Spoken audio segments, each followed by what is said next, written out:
بسم اللہ الرحمن الرحیم۔ السلام علیکم، میں ساجد حسین ہوں اور آپ میرا ویلاگ دیکھ رہے ہیں۔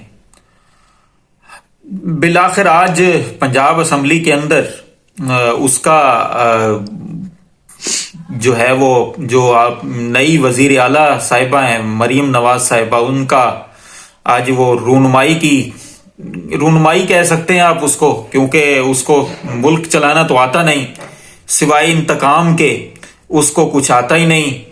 اپنے باپ کی سیاست کو دبا کرنے والی یہی خاتون ہے، اس کے علاوہ اور کوئی معاملہ ان کا نہیں آتا سوائے بدلہ لینے کے۔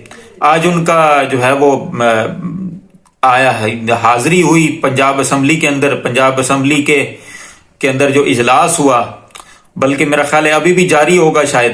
تو اب دیکھنے کی بات یہ ہے کہ اس میں اپنے مخالفین کے ساتھ انہوں نے کیا کیا، مطلب کہ جو ان کو تنقید کا نشانہ بناتے ہیں مریم نواز صاحبہ کو، انہوں نے عمران ریاض خان ایک دفعہ پھر رات گرفتار کر لیے گئے، لیکن وہ اینٹی کرپشن کا مقدمہ ان کے اوپر ہوا، وہ جوڈیشل تو ہو گئے ہیں، ضمانت بھی ان کی ہو جائے گی، لیکن اب یہی کچھ ہی ہونا ہے۔ مریم نواز صاحبہ وزیر اعلیٰ بن رہی ہیں اور وہ اپنی کوئی سیٹ انہوں نے نہیں جیتی ہوئی، یہ بھی ایک حقیقت ہے۔ وہ ووٹ چوری کر کے دوسروں کے ووٹ پر ڈاکہ ڈال کے وزیر اعلیٰ بن رہی ہیں، اور وہ یہی کچھ پنجاب میں کریں گی جو انہوں نے آج پنجاب اسمبلی میں کیا۔ مطلب کہ بندوقوں کے سائے میں اجلاس ہوا، یعنی پولیس والے باہر کھڑے تھے اور دوسری طرف جو ان کے مخالفین تھے تحریک انصاف والے، وہ یہ سمجھ رہی تھیں کہ یہ پھولوں کی سیج ہے تو میرا استقبال کریں گے سارے۔ اب استقبال تو وہ کرتا ہے نا جو ان کے ساتھ ملا ہوا ہو، جن کا آپ نے ووٹ چرایا ہوا ہے صاحبہ، آپ کا استقبال تو نہیں، وہ تو آپ کو جوتے ماریں گے۔ اب حالات ان کے یہی ہوں گے، جن کو اپنے گھر کا پتہ نہیں وہ ہمارے اوپر حکمرانی کریں گے۔ دوسری طرف عمران خان صاحب نے مجبور ان کو اتنا کیا جا رہا ہے کہ وہ توڑنے کی ان کو کوشش کی جا رہی ہے، اور وہ ٹوٹ تو بندہ رہا نہیں۔ 200 سے زیادہ مقدمات اس کے اوپر، گھر اس کے مطلب کہ گھر والی کو علیحدہ جیل کے اندر وہ نظر بند کیا ہوا ہے بنی گالہ کے اندر، ان کو بھی سزا ملی ہوئی ہے۔ عمران خان صاحب کو خود 30 سال کی سزا ملی ہوئی ہے، اور دوسری طرف ان کی پارٹی کا بھی حال کوئی نہیں ہے۔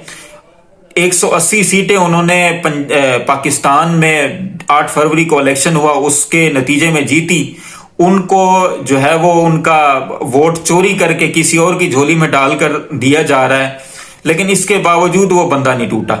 اب اس نے ایک ان کو سرپرائز دینے کا فیصلہ کیا، بلکہ دے بھی دیا ہے، شاید خط لکھ دیا ہے آئی ایم ایف کو۔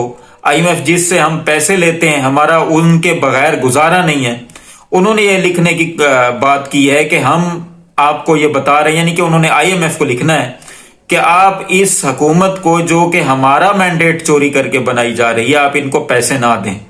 اگر آپ نے ان کو پیسے دیے تو ہمارے پاس سارے ثبوت موجود ہیں، کل ہم اگر حکومت میں آئے تو ہم آپ کا قرضہ واپس نہیں کریں گے۔ اور بات بھی یہی بنتی ہے، ظاہر سی بات ہے، پیسہ کس لیے لینا ہے؟ عوام کے لیے۔ عوام کے لیے پیسہ لے کر اپنے لیے عیاش خانہ کھولیں گے، اور انہوں نے کیا کرنا ہے؟ 40 سال پہلے بھی یہ سب کچھ کر چکے ہیں۔ کیا پاکستان کی ترقی ہوئی؟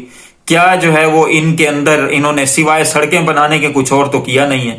اب بھی پیسہ اگر آئی ایم ایف سے ان کو ملا تو انہوں نے یہی کرنا ہے، کمیشن والے پروجیکٹ لینے ہیں، اور پروجیکٹ بناتے ہوئے خود بھی کمیشن کھائیں گے اور دوسروں کو بھی کھلائیں گے۔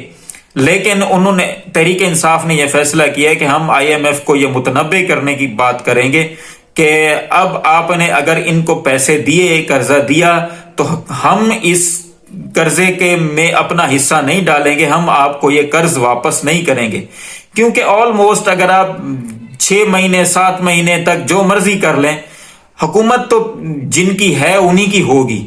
تحریک انصاف کے پاس پورے فارم 45 موجود ہیں، پورا ثبوت موجود ہے 180 سیٹوں کا، لیکن انہوں نے زور زبردستی کی جو ہے وہ حکومت تو بنا لی ہے، پنجاب میں بھی بنانے کی کوشش کر رہے ہیں، بنا لی ہے بلکہ، اور وفاق کے اندر بھی یہ کوشش کر رہے ہیں یہ الائنس اپنے اتحادیوں کے ساتھ مل کے حکومت بنائیں، لیکن یہ حکومت چلے گی نہیں۔ وہ اس کی وجہ یہ ہے کہ ظاہر سی بات ہے، جن کے پیچھے عوام کی سپورٹ نہ ہو، جن کے پیچھے عوام کی بات نہ ہو، وہ کس طریقے سے حکومت کر سکتے ہیں۔ یہ بات انٹرنیشنل میڈیا بھی کہہ رہا ہے یہ بات فائنینشل سپورٹ نے بھی کہی اور باقی اداروں نے جو اکانومی کے اوپر نظر رکھتے ہیں، انہوں نے سب نے یہ کہی کہ مینڈیٹ جن کا تھا ان کا مینڈیٹ چرا کے ایک ایسے ٹولے کو مینڈیٹ دیا جا رہا ہے جن کو عوام نے منتخب ہی نہیں کیا۔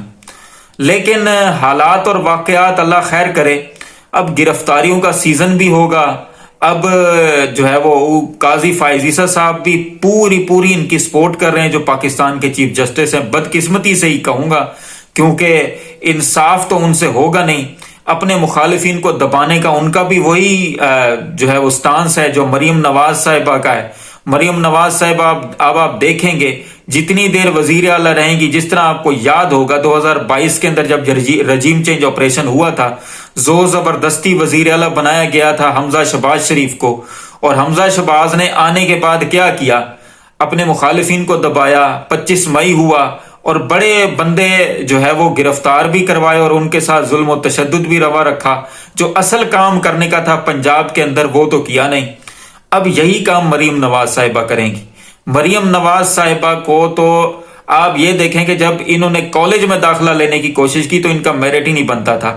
یہ ہر دور میں میرٹ کو قتل کر کے اپنے باپ کا نام استعمال کر کے وزیر اعلیٰ بھی بن رہی ہیں، اور پہلے بھی انہوں نے کئی کام ایسے کیے جو ان کا حق ہی نہیں بنتا تھا۔ بہرحال دیکھتے ہیں، اللہ تعالیٰ رحم فرمائے ہمارے ملک پر۔ چور اچکے بدماش بے شرم اور بے غیرت لوگ ہمارے اوپر مسلط کیے جا رہے ہیں چوری مینڈیٹ کروا کے، لیکن ایسا ہوگا نہیں۔ کیونکہ ہم نے جو ووٹ ڈالا ہے وہ پورے خلوص اور پوری جرت کے ساتھ ڈالا ہے۔ اس ووٹ کے اندر آپ یہ دیکھ لیں کہ فارم 47 فارم 45 سے پہلے آ گیا۔ اب فارم 45 نئے بنانے کی تیاری کی جا رہی ہے، جو بناتے اس میں فالٹ نکل آتا ہے۔ الیکشن کمیشن کا عملہ جو کرنا چاہیے تھا وہ نہیں کر رہا، وہ یہی کام کر رہا ہے۔ 15 دن الیکشن کو ہو گئے ہیں، 8 فروری کو الیکشن ہوا تھا، آج 23 فروری ہے، 15-16 دن ہو گئے ہیں، ابھی تک پورا رزلٹ نہیں سامنے آیا۔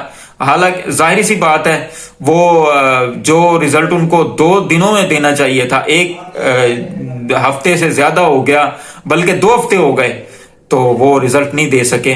اب کوشش کر رہے ہیں کہ فارم 45 جو ہے وہ نئے بنا کے تاکہ دھاندلی کا جو یہ شوشہ ہے اس کو ختم کیا جائے۔ بہرحال اللہ تعالیٰ آپ تمام دیکھنے سننے والوں کو آسانیاں دے اور آسانیاں تقسیم کرنے کی توفیق بھی دے۔ اللہ تعالیٰ ہمارے اس ملک پر رحم فرمائے، کیونکہ ہم نے یہ ملک بڑی قربانیوں کے بعد حاصل کیا، جس پر آج چور اچکے ہم پر مسلط کیے جا رہے ہیں۔ اپنے فلسطینی بھائیوں کے لیے بھی دعا کریں، کیونکہ سوا دعا کے ہم کچھ کر نہیں سکتے۔ ہمارے پاس تو اپنے معاملات اس طرح کے اچھے نہیں ہیں، اور دوسری طرف آپ اپنے آس پاس دوستوں رشتہ داروں کا بھی خیال رکھیں، اور ہمارے اس چینل کا بھی۔ آپ کا بہت بہت شکریہ۔